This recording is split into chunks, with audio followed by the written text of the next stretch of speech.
বিসমিল্লাহির রহমানির রহিম। আসসালামু আলাইকুম। অন্যান্য ধর্মীয় আন্তরিক শুভেচ্ছা অভিনন্দন।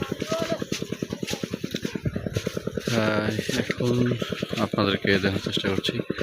আমি এখন রয়েছি একটি আম বাগানে।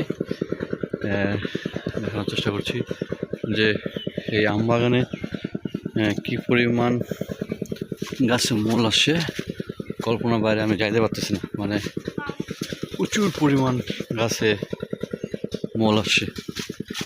এবং গতকাল রাত্রে বৃষ্টি হয়েছে। বৃষ্টি হওয়ার পর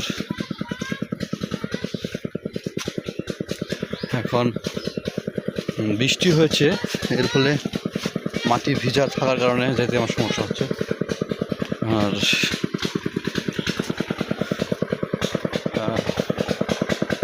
আর এই বাগানে বীজ দেওয়ার কাজটি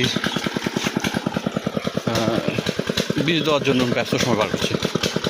একটু আপনাদেরকে দেখানোর চেষ্টা দেখতে পাচ্ছেন কী পরিমাণ গাছে মূল আসছে। এই মূলগুলো যদি ফলে পরিণত হয়, গাছে প্রচুর পরিমাণ আপনার হলো মূল আসছে।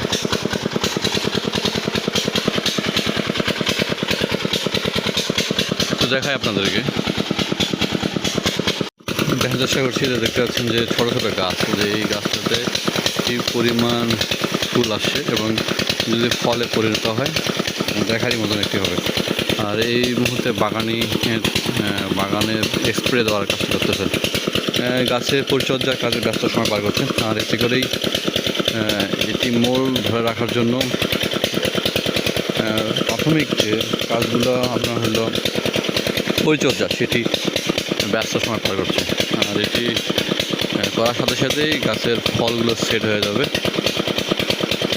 আর আমি তাদের কাছে জানতে পেরেছি যে শুরুর দিকে ফুল আসার পর যে পরিচর্যাটা, এরপরে যে এই যত্নটাই হচ্ছে বড় যত্ন। এই যত্নের পরেই যে ফলগুলো সেট হবে।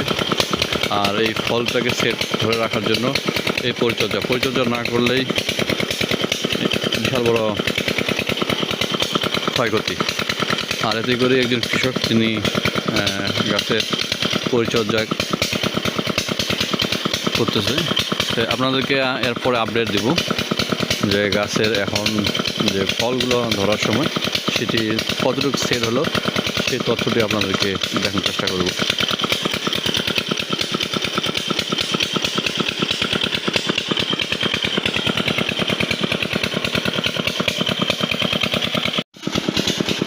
দেখতেছেন যে গুটি গুটি এই যে দানার আকারে যে গাছে দেখতে পাচ্ছেন গাছের ফলটা চলে আসতেছে।